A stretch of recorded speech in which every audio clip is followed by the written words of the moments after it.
Exchange अगर हम theoretically इसको डिफाइन करें, और थियोरेटिकली क्या, strictly as per law define करें, तो इसकी डेफिनेशन उधर पेज 1 में मिलेगी। That is section 4 of the negotiable, section 5 of the negotiable instrument act कहता है that bills of exchange is a instrument in writing containing an unconditional order directing a certain person to pay a certain sum of money or to the bearer of the instrument। तो ये technical language है, but obvious है कि हमारे को ये confuse कर रही है, तो इसको पार्ट में पढ़ना पड़ता है, पार्ट वाइज हमें पढ़ना पड़ता है। क्या कि भाई ये एक इंस्ट्रूमेंट है, मतलब राइटिंग में एक इंस्ट्रूमेंट है। जैसे आप बुक में देखोगे जहां डेफिनेशन, उसके पीछे जो पेज है उसमें एक ग्रे कलर का बना हुआ होगा आपका बॉक्स छोटा सा, तो दैट इज दैट इंस्ट्रूमेंट, ये डॉक्यूमेंट है जिसमें एक अनकंडीशनल ऑर्डर होता है। अनकंडीशनल ऑर्डर का क्या मतलब हुआ कि there is no condition attached to it. एक प्लेन लैंग्वेज है कि भाई इतने दिन बाद आप इतने पैसे दोगे, and there is no condition कि ये होगा तो दोगे, ये नहीं होगा तो नहीं दोगे। There is a simple plain language जिसमें एक सर्टेन डेट है और एक सर्टेन अमाउंट है, ठीक है। So it should be given promise है, एक अग्रीमेंट है जो वो कह रहा है कि भाई मैं आपको इतने दिन बाद इतने पैसे दे दूंगा विदाउट एनी कंडीशन, ठीक है। And it's transferable, that is जैसे कोई भी जो होल्ड कर रहा है उसी का होगा ही, मतलब जिसके पास भी ये बिल्स ऑफ एक्सचेंज होगा, मतलब बिल्स रिसीवल जिसकी हम बात करते हैं, वो जाके उससे पैसे ले सकता है ड्यू डेट पे। So I will now tell you the process in whole, एक थोड़ा डिपिक्ट करेंगे इसी डेफिनेशन को कि ये डेफिनेशन क्या कह रही है। सो इट्स बेसिकली सबसे पहले एक ट्रांजैक्शन इवॉल्व होता है जिसमें सपोज ए है और बी है, ठीक है।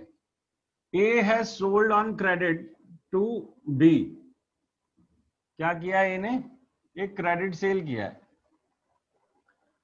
ठीक है। So there is a credit sale made by A to B.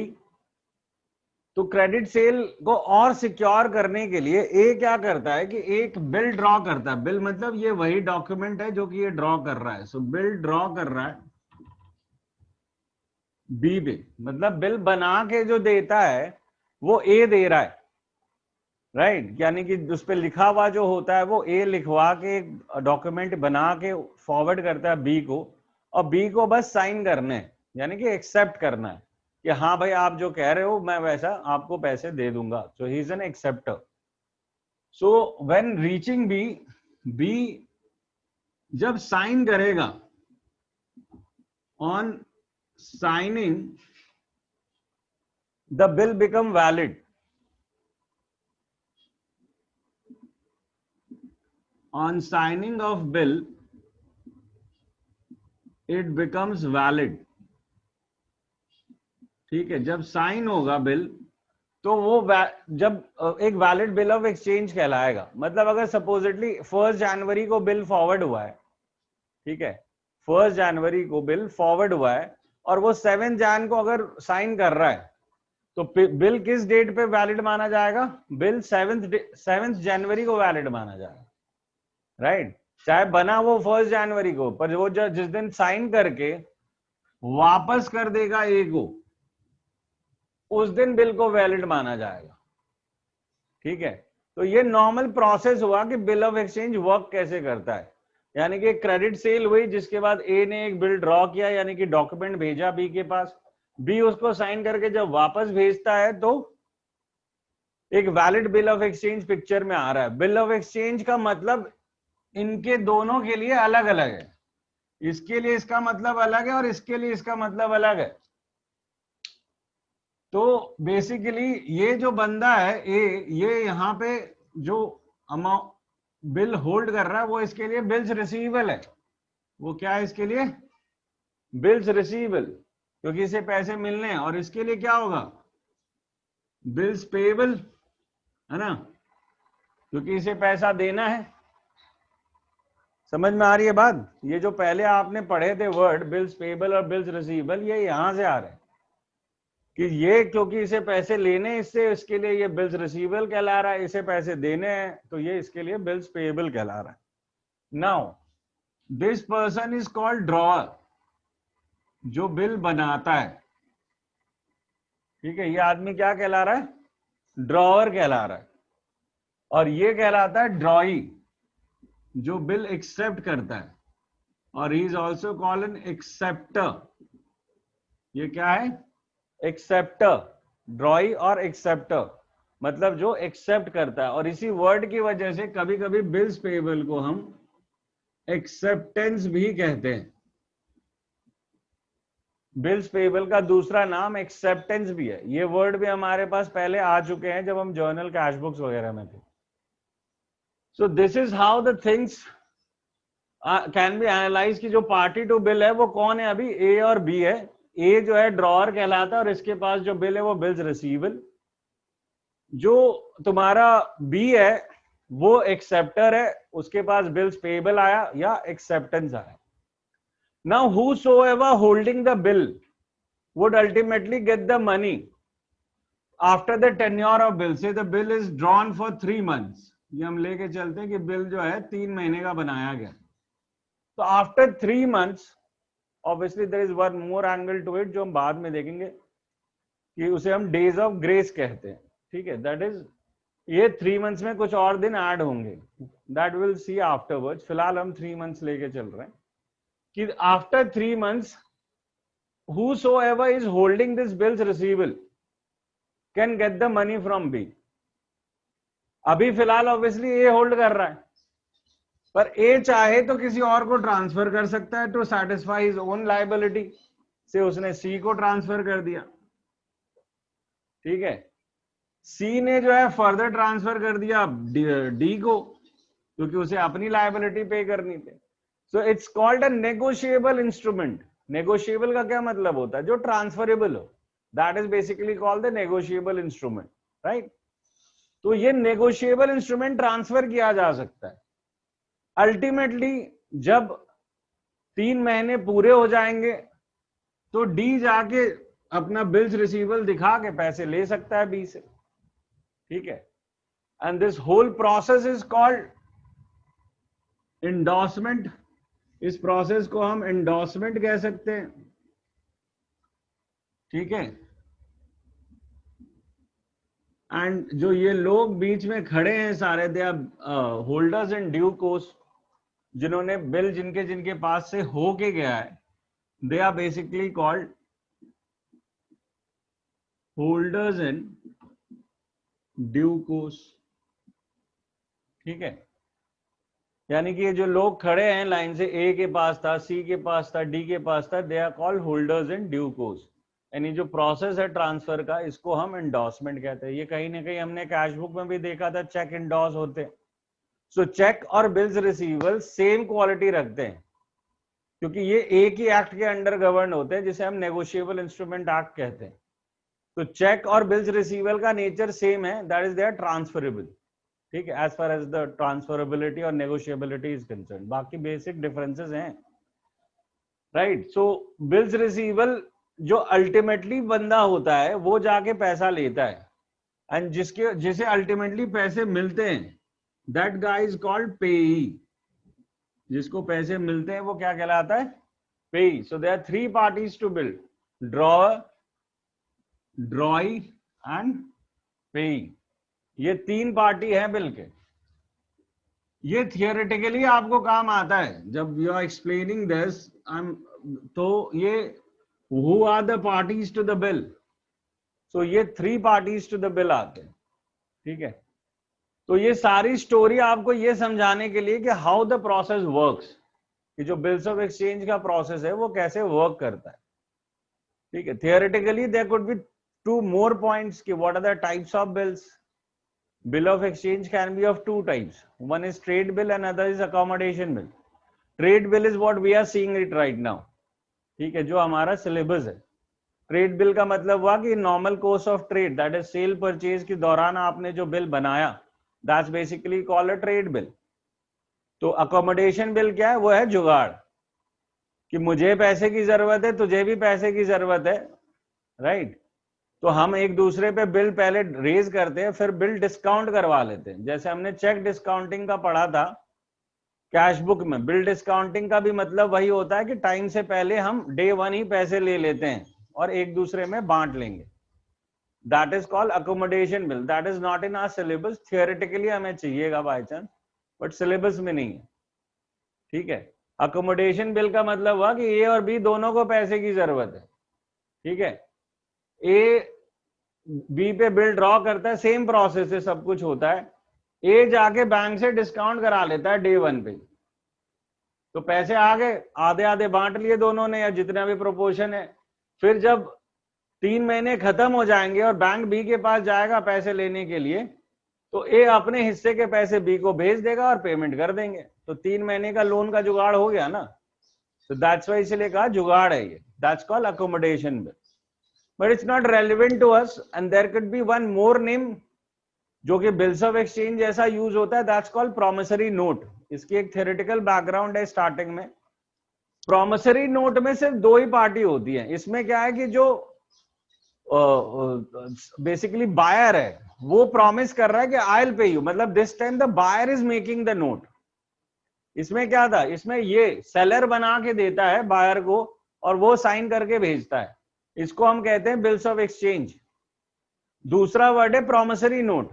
Promissory note में क्या होता है कि जो बंदा जिसे कुछ लेना है वो खुद प्रॉमिस करता है कि भाई मैं आपको इतने दिन बाद इतने पैसे दे दूंगा। So there are only 2 parties to the bill, the maker and the payee, ठीक है। यानी कि जो बना रहा है और जिसको पैसे मिलेंगे। This is normally in case of loans वगैरह के केस में आता है ये प्रॉमिसरी नोट का नाम, कि जब हम लोन ले रहे होते हैं बैंक से तो बैंक हमसे प्रॉमिसरी नोट मांगता है कि भाई आप प्रॉमिस करो कि आप मुझे इतने दिन बाद इतने पैसे ये इस तरीके से दे दोगे। हमारे लिए कोई बेसिक डिफरेंस नहीं है एक्सेप्ट द थियोरेटिकल वन, जो कि हमें यहाँ लर्न करना पड़ सकता है। एक टेबल बनी हुई है, what is the difference between promissory note and bills of exchange. But हमारे लिए वर्ड प्रॉमिसरी नोट भी हमारे लिए बिल्स ऑफ एक्सचेंज ही है as far as practical is concern. अगर किसी प्रैक्टिकल में तुम्हारा वर्ड आ जाए कि भाई promissory note was issued by the buyer, तो हमारे लिए बिल्स ऑफ एक्सचेंज ही है। There is no basic difference for us right now, but हाँ theoretically they are different things. तो this was theoretical background to this, ठीक है। अभी हमारे को एक छोटा सा कॉन्सेप्ट और समझना है, that is days of grace. इसका स्क्रीनशॉट ले लो फिर आते। Now let's understand a word called days of grace, ठीक है। Now with respect to bills of exchange, days of grace का मतलब होता है कि कस्टमरी 3 डेज ऑफ ग्रेस जो है हम हरदम ऐड करते हैं बिल के साथ, ठीक है। मतलब अगर बिल 3 महीने का है तो हम 3 महीने 3 दिन को उसकी ड्यू डेट या maturity date, maturity date obviously 3 months है, ड्यू डेट हम उसको 3 मंथ्स एंड 3 डेज कहेंगे। So let's take an example how to calculate it, ठीक है। Supposedly on Jan 1 हमने एक बिल रेज किया है, ठीक है, and it was signed, accepted कि ये साइन भी हो गया भाई, and it is for 3 months। ये कितने दिन के लिए? 3 मंथ्स के लिए। तो Jan 1 को अगर हमने 3 मंथ्स का किया है तो इसकी ड्यू डेट कब आएगी? जैन, फेब, मार्च, अप्रैल 1। सो अप्रैल 1 होनी चाहिए बेसिक डेट हमारी, है ना। पर इसमें हमें 3 दिन ऐड करने हैं, 3 डेज ऑफ ग्रेस ऐड करना है। So the date is what? April 4। ये हमारी हो गई डेट जिस दिन हमारे को पेमेंट मिलनी है। ये बात समझ में आ रही है कि आपने जैन 1 को इशू किया, आफ्टर 3 मंथ्स अप्रैल 1 को हमारा ड्यू डेट आ गया। अगर 3 महीने का बिल था, ये हम अज्यूम करके चल रहे, कोई स्टैंडर्ड नहीं है कि 3 ही महीने होंगे bill. 1 month, 2 month, 3 month, 4 month, 5 month, कुछ भी हो सकता है, क्योंकि मैक्सिमम क्वेश्चन में भी आपको कहीं ना कहीं 3 महीने ही दिख रहा होता है, ठीक है। नाउ लेट्स सी कि अगर अप्रैल 4 मेरी ड्यू डेट है और ये जो डेट है, जो अप्रैल 4 बेसिकली आपकी डेट है, ये डेट पब्लिक हॉलिडे बन जाए। मतलब पब्लिक हॉलिडे किसे कहते पता है क्या? जिस दिन गवर्नमेंट की यहां छुट्टी हो या बैंक बंद हो, for that sake. Public holiday का मतलब हुआ the day on which the bank is closed. तो हम सारे तो याद नहीं रख सकते ना ईयर के, तो हम रेलेवेंट याद रखेंगे कि भाई 15 अगस्त, 26 जनवरी, 2 अक्टूबर, बाई चांस ये फॉल करता है इस डेट को। ये तो अभी अज्यूम कर लिया हमने कि अप्रैल 4 से संडे पब्लिक हॉलिडे, राइट। तो अगर ये फॉल करता है डेट, हम 3 डेट पे भरोसा कर सकते हैं जिसको हम अपने तरफ से शॉर्ट बोल सकते हैं कि भाई पब्लिक हॉलिडे, या क्वेश्चन ने बोल दिया तो फिर अलग बात है। तो हमें इंडिपेंडेंटली जज अगर करना होगा तो हमें 3 डेट पे जज करना पड़ेगा कि in case after adding 3 days it's 15th अगस्त, 26 जनवरी और 2nd ऑफ अक्टूबर, तो हम उसे पब्लिक हॉलिडे खुद मान लेंगे, अदरवाइज क्वेश्चन नॉर्मली देगा आपको, ठीक है, कि ये public holiday. Now if suppose this is public holiday, तो जो प्रिसीडिंग डे है, ठीक है, जो तुम्हारा प्रिसीडिंग डे है उसे आपको लेना होता है ड्यू डेट, यानी कि प्रिसीडिंग डे क्या हो गया, preceding day is April 3rd, ठीक है, preceding day is April 3rd। Now supposedly this is also a public holiday, ये भी क्या है, ये तुम्हारा पब्लिक हॉलिडे हो जा रहा है। तो अगर April 3 भी तुम्हारा पब्लिक हॉलिडे हो जा रहा है, तो आप अगली डेज पे जाओगे, यानी कि नेक्स्ट सक्सीडिंग डेज पे जाओगे आप, and now this time it would be next succeeding working day,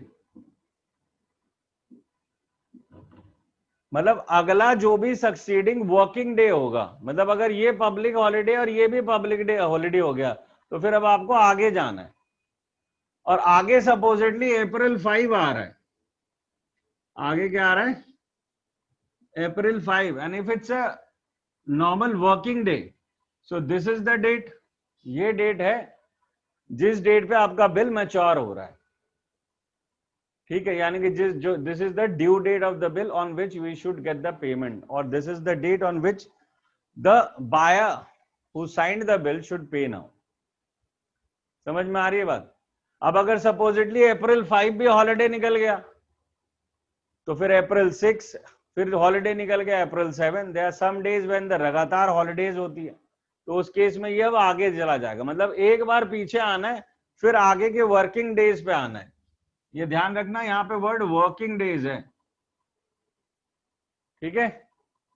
so this is basically days of grace, ये हम बात कर रहे हैं डेज ऑफ ग्रेस की, यानी कि they are customary 3 days of grace added to any bill for any duration, 1 महीने का हो, 2 महीने का हो, 4 महीने का हो, आपको 3 दिन हरदम ऐड करने, ठीक है, and then you decide about what is the due date.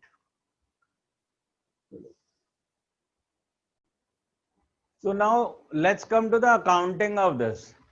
Accounting मतलब हम जर्नल एंट्री की बात कर रहे हैं कि what would be the impacts on journal entry, या what would be the sequence of journal entry basically.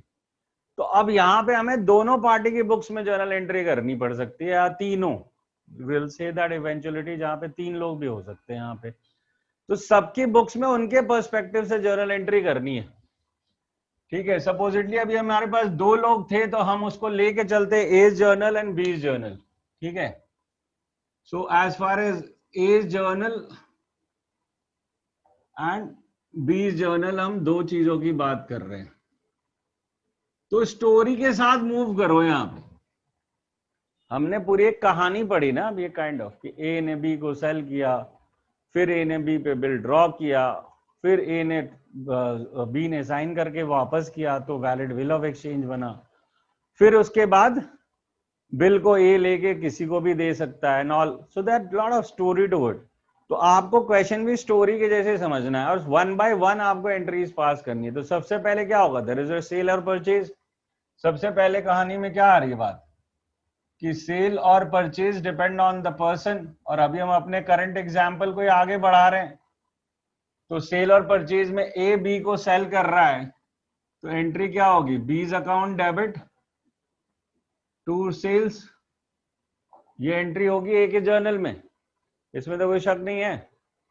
और बी के जर्नल में क्या एंट्री होगी, बी परचेज कर रहा है तो बी के लिए एंट्री होगी purchase account debit to sales, ठीक है। And minded we are back to journals, तो ऑब्वियसली हमें सेपरेट जर्नल्स बनाने पड़ेंगे इन दोनों के, the format doesn't die, narration का प्रोसेस नहीं जाता, डेट सबसे इंपॉर्टेंट चीज है यहाँ पे। स्कूल चाहे तो ट्विस्ट कर सकता है, वो हो सकता है तुम्हें कहे कि ऐसे ही बना लो, यानी कि एक ही पेज में 2 जर्नल बना लो ऐसे बाइफरकेट करके। So now that depend on school. As far as me और द बुक इज कंसर्न, वो तो यही कह रहे हैं कि ए का जर्नल पहले बनाओ अलग से, बी का जर्नल बनाओ, या आमने सामने 2 जर्नल ऑलरेडी बना के फिर डेट वाइज एंट्रीज पास करना स्टार्ट करो। Next is bill drawn. Bill drawn का क्या मतलब होता है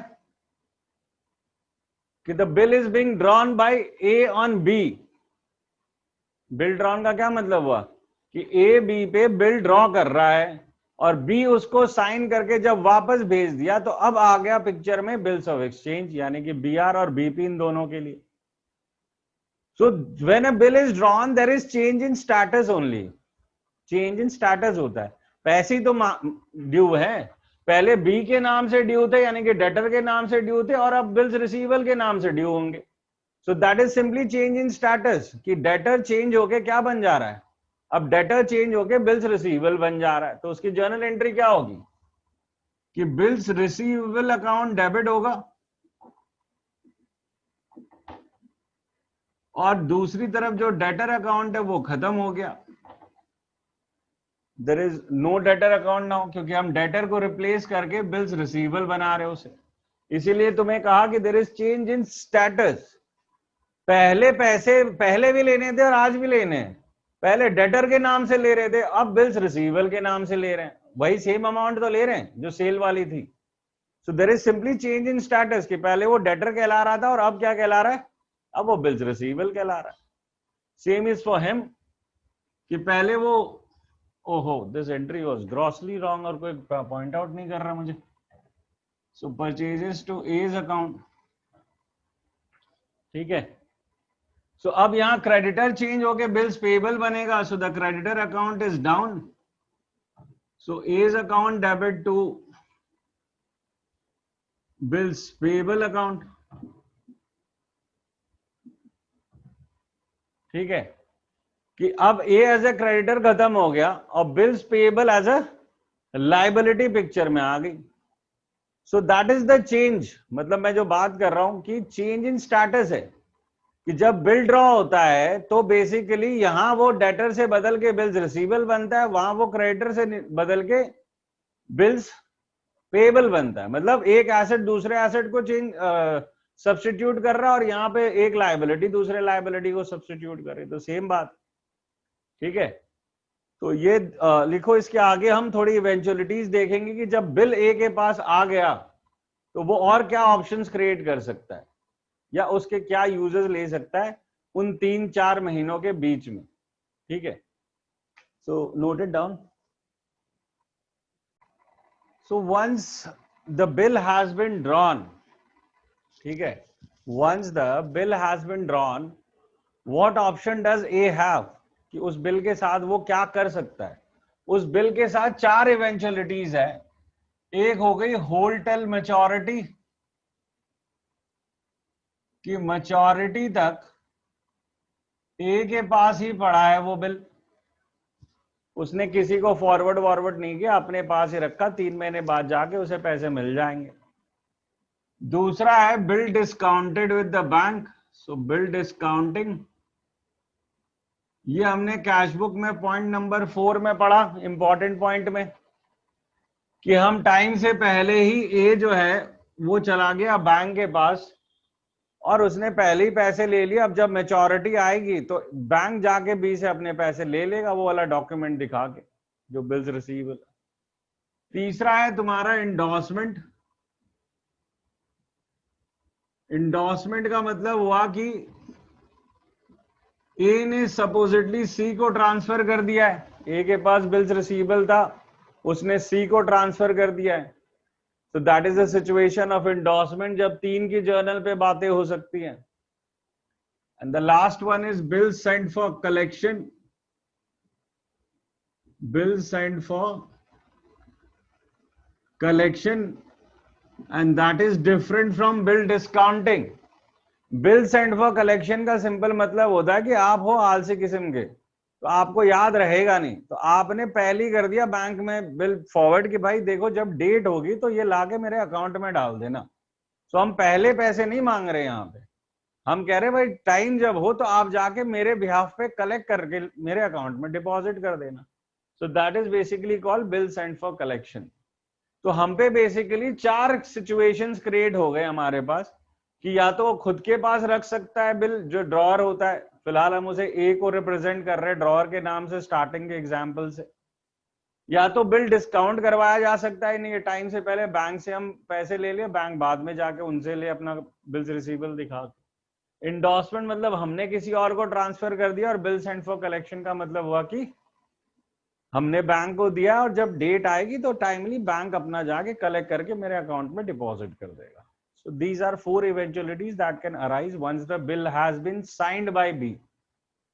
So उस डॉक्यूमेंट की वैल्यू है, इसको समझो कि वो डॉक्यूमेंट घूम रहा है हर जगह, जैसे चेक है वैसे ही वो डॉक्यूमेंट है और चेक के तरह ही बिहेव कर रहा है, और वो घूम सकता है कहीं पर भी, और जिसके पास लास्ट में हाथ में रहेगा वही जाके पेमेंट ले सकता है उसकी।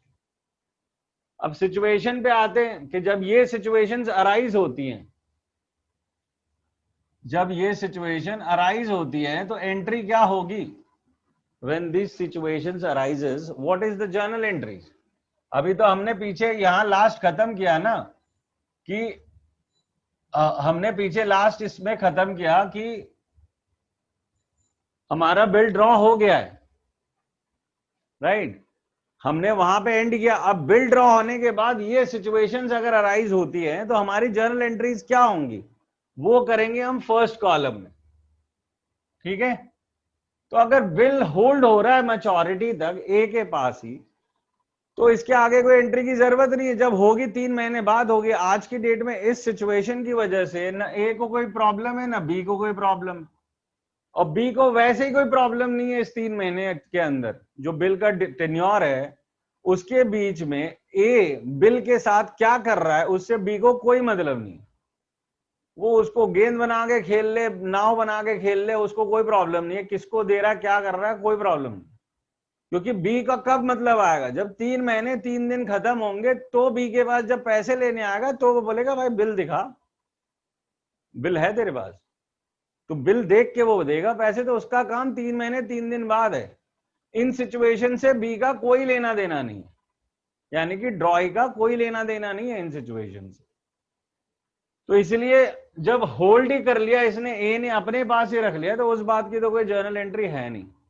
अगर बिल डिस्काउंटिंग होती है तो बिल डिस्काउंटिंग का मतलब हम ऑलरेडी, मैंने बार बार कहा, पॉइंट 4 में हम इसकी जर्नल एंट्री पढ़ के आए हुए हैं, ठीक है, कैश बुक में इंपॉर्टेंट पॉइंट में, कि बिल डिस्काउंटिंग जब हम कराते हैं तो हमारी एंट्री होती है bank account debit, discounting charges account debit to bills receivable. हमारा बिल्स रिसीवल खत्म हो जाता है, ठीक है। तो हमारी जर्नल एंट्री क्या होती है जब हम बिल डिस्काउंटिंग करते हैं, तो ए यानी कि ड्रॉअर की बुक्स में ये एंट्री होगी। बी को कोई मतलब नहीं कि आप बैंक से डिस्काउंट करा रहे हो क्या, बी का काम 3 महीने 3 दिन बाद आना है। तो B has nothing to do with this, B को कोई मतलब नहीं इन सिचुएशन से, राइट? बी का अभी कोई काम ही नहीं है। नेक्स्ट इज, ए ने सी को इंडोर्स किया, तो क्यों कर दिया इंडोर्स? अपनी लाइबिलिटी तो खत्म करी होगी तभी तो इंडोर्स किया होगा।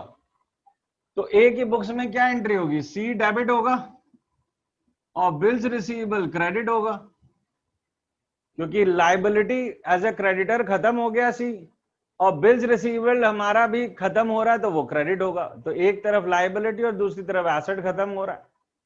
बी को कोई फर्क नहीं पड़ता इन हिसाब किताब से कि वो किसको किधर ट्रांसफर कर रहा है। सी के लिए क्या हुआ कि इसके पास एक बिल्स रिसीवेबल आ गया, तो ये बिल्स रिसीवेबल डेबिट करेगा और ए एज ए डेटर खत्म हो गया। भाई सी के पॉइंट ऑफ व्यू से क्या हुआ कि उसके पास एक बिल्स रिसीवेबल ए ने दिया वो आ गया, और ए एज ए डेटर खत्म हो गया क्योंकि उसने अपनी लाइबिलिटी के बदले ये पैसा दे दिया, जो उससे हमें पैसे लेने थे उसके बदले ये पैसे दे दिए। लास्ट है बिल सेंट फॉर कलेक्शन, कि हमने सोचा कि भाई हमें याद नहीं रहेगा, तो हमने क्या किया, हमने बैंक में भेज दिया कि भाई आप अपना 3 महीने 3 दिन बाद याद करके पैसे ला के मेरे अकाउंट में जमा कर देना। So our bills receivable has gone. So I'll have to create a new account. And that new account is an asset account called bill sent for collection account debit to bills receivable. क्या होगा? Bill sent for collection account debit to bills receivable. ये entry होगी उसकी कि भाई मुझे याद भी तो रहना चाहिए मेरे अकाउंट्स में कि मैंने दिए थे बिल, तो कौन से अकाउंट से याद करूंगा? Bill sent for collection account से याद करूंगा. समझ रहे हो? So that is bill sent for collection account debit to BR कि मैंने एक एसेट नया क्रिएट कर लिया और BR मेरा चला गया तो उसे मैंने क्रेडिट कर दिया. B को इन चीजों से कोई मतलब नहीं, ना कोई लेना ना देना, क्योंकि उसे उसका काम शुरू होगा 3 महीने 3 दिन बाद. तो ये मैंने बताया कि अगर ये 4 सिचुएशन अराइज होती है तो A और B के जर्नल पे क्या इंपैक्ट आएगा. जब होल्ड कर रहे हैं तो कोई इंपैक्ट नहीं है. बिल डिस्काउंटिंग का इंपैक्ट हमने ऑलरेडी देख रखा है ए की बुक्स में क्या होना चाहिए. जो बंदा बिल डिस्काउंट कराता है बी को फिर कोई मतलब नहीं. ए ने सी को इंडोर्स किया तो ये दोनों इंपैक्ट होंगे, इसको फिर कोई मतलब नहीं. Bill discount sent for collection में सिर्फ ए इंपैक्ट हो रहा है, बी को कोई दिक्कत नहीं है इस बात से कि वो क्या कर रहा है. तो ये मैंने कहा जब सिचुएशंस अराइज होंगी तो क्या होगी हमारी जर्नल एंट्रीज. अब आते हम 3 महीने के बाद. अब हम 3 महीने खत्म करते हैं. That is on maturity the bill has been honored or met. क्या हुआ है? जो बिल है वो ऑनर हो गया या पैसे जो है दे दिए. So on maturity that is 3 महीने 3 दिन बाद जो बी है उसने अपने बिल्स पेबल के पैसे दे दिए. अब किसको दिए ये तो सिचुएशन पे डिपेंड करेगा, राइट. पर अभी फिलहाल ये है कि the bill has been honoured, वो डिफॉल्ट नहीं किया है. ठीक है. So in case the bill has been honoured, अब हम आते हैं इस सिचुएशन पे. ये क्या सिचुएशन है कि भाई ए ने अपने पास रख रखा था बिल. तो अब स्टोरी पे जाओगे कि पैसे लेने कौन गया 3 महीने बाद. अगर होल्ड किया हुआ ए ने तो पैसे लेने वो खुद ही तो जाएगा. तो पैसे किसे मिलेंगे? पैसे ए को मिलेंगे और ए को पैसे मिलेंगे अपने बिल्स रिसीवेबल के अगेंस्ट. तो ए एंट्री क्या पास करेगा? ए एंट्री पास करेगा cash account debit to bills receivable, क्योंकि इसके बिल्स रिसीवेबल के पैसे मिल रहे क्योंकि बिल इसी के पास था. बी की क्या पोजीशन है? अब बी पेमेंट कर रहा है तो अब बी के जर्नल में एंट्री होगी. तो बी पेमेंट किस चीज की कर रहा है? बी पेमेंट बिल्स पेएबल की करता है टू कैश. सो बी की एंट्री क्या होगी? Bills payable debit to cash, क्योंकि वो पेमेंट बिल्स पेएबल की कर रहा है. तो ये तो नॉर्मल जर्नल एंट्रीज हैं आपकी. आपको जर्नल एंट्री तो फ्रेम करनी है यहाँ पे, पर स्टोरी के साथ. कैसे स्टोरी? कि भाई होल्टेल मैच्योरिटी पे मैंने क्या सोचा कि मैच्योरिटी डेट पे क्या हुआ. मैच्योरिटी डेट पे बेसिकली जो ए है वो गया होगा बी के पास पैसे लेने के लिए. बी ने उसको पैसे दे दिए. तो बी ने पैसे किस चीज के बदले दिए? बिल्स रिसीवेबल के बदले. तो उसने अपनी एंट्री पास की cash account debit to bills receivable की भाई बिल्स रिसीवेबल के पैसे मिल गए. बी क्या करेगा? बी सिंपली पेमेंट कर रहा है बिल्स पेएबल की, तो वो एंट्री लायबिलिटी खत्म कर रहा है और कैश क्रेडिट कर रहा है. अब ये वाली सिचुएशन थी जब होल्टेल मैच्योरिटी है. अब अगर बिल डिस्काउंट करवा रखा है ऑलरेडी ए ने, तो अब पैसे लेने कौन गया? अब ये तो जा नहीं सकता ना. ये तो पहले ही पैसे लेके बैठा हुआ है. ए ने अब बिल जो है फॉरवर्ड कर दिया है बैंक को. तो पैसे लेने बैंक गया, बैंक को पैसे मिलेंगे, ए को तो अब कुछ नहीं मिलना. तो ए की बुक्स में अब कोई इंपैक्ट भी नहीं होना. पर बी तो पैसे दे रहा है ना, और बी जितनी बार भी पैसे दे रहा है he is giving against the bill. उससे लेने कौन आ रहा है ये मैटर नहीं करता बिल बी को. बी के पैसे कौन लेने, बी से पैसे कौन लेने आ रहा है ये नहीं मैटर है. जो भी लेने आ रहा है वो बिल्स रिसीवेबल साथ लेके आएगा. तो बी हरदम किस चीज की पेमेंट करता है? बी हरदम पेमेंट कर रहा है बिल्स पेएबल की. तो उसकी एंट्री स्टैटिक रहनी है चाहे कोई लेने आ जाए पैसा. बी की एंट्री नहीं बदल रही, क्योंकि B is always paying the bills payable and not the person.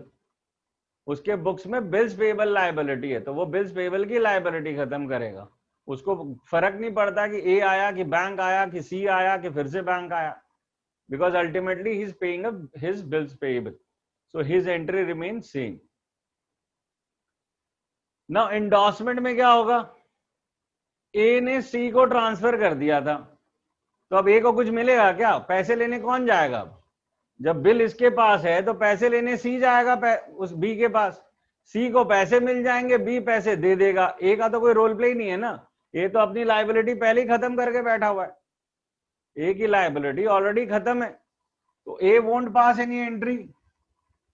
B की एंट्री सेम रहनी है क्योंकि वो पेमेंट वापस बिल्स पेएबल की कर रहा है, तो his entry remain same as bills payable to cash. C के लिए एंट्री बनेगी cash account debit to bills receivable, क्योंकि ये होल्ड कर रहा था बिल्स रिसीवेबल अभी तक।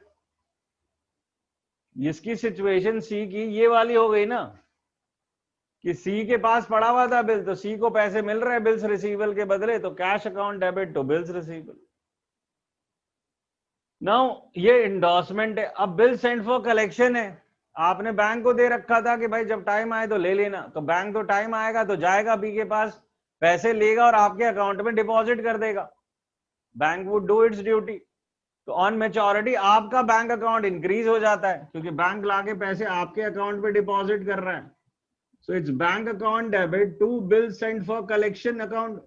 ये जो अकाउंट आपने बनाया था वो खत्म होगा ना। यहाँ पे आपने पहले जब बिल भेजे थे तो आपने एक अकाउंट क्रिएट किया था bill send for collection account debit, तो वो अकाउंट अब क्रेडिट करना पड़ेगा ना, उसी के बदले तो अब पैसे मिल रहे हैं। बिल्स रिसीवेबल तो आप खत्म कर चुके हो, ये देखो ये तीनों जगह आप बिल्स रिसीवेबल अकाउंट खत्म कर चुके हो, तो उसे रिवर्स थोड़ी करोगे।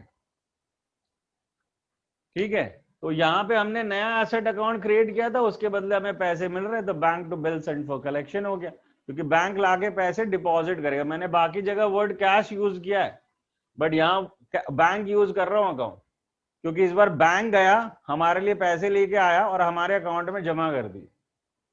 राइट, बी को कोई फर्क नहीं पड़ता, बी की एंट्री सेम रहती है क्योंकि बी के पास कोई भी पेमेंट लेने आए वो पेमेंट किस चीज की करता है, वो पेमेंट बिल्स पेएबल की करता है, ना कि किसी इंसान की कर रहा है। So this is a normal situation जब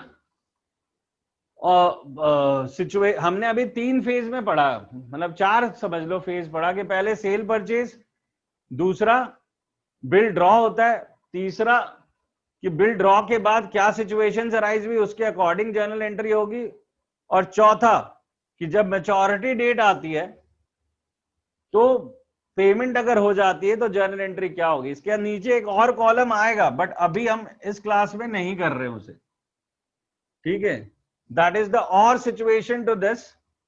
इसकी और सिचुएशन आएगी कि जब पैसा नहीं देता बी, राइट, वो हम नेक्स्ट क्लास देखेंगे, फिलहाल नहीं, कि when the bill is not met on maturity, so what are the journal entries in that case। फिलहाल हम देख रहे हैं all good situation, that is B is paying his money on due date। ठीक है, तो इसलिए जब ये बनाओ तो नीचे जगह छोड़ना, क्योंकि मुझे नीचे एक और ऐसा कॉलम यहाँ पे इंसर्ट करना है। Right, that I will do it in next class, but फिलहाल इसको थोड़ा 2 मिनट देके समझो।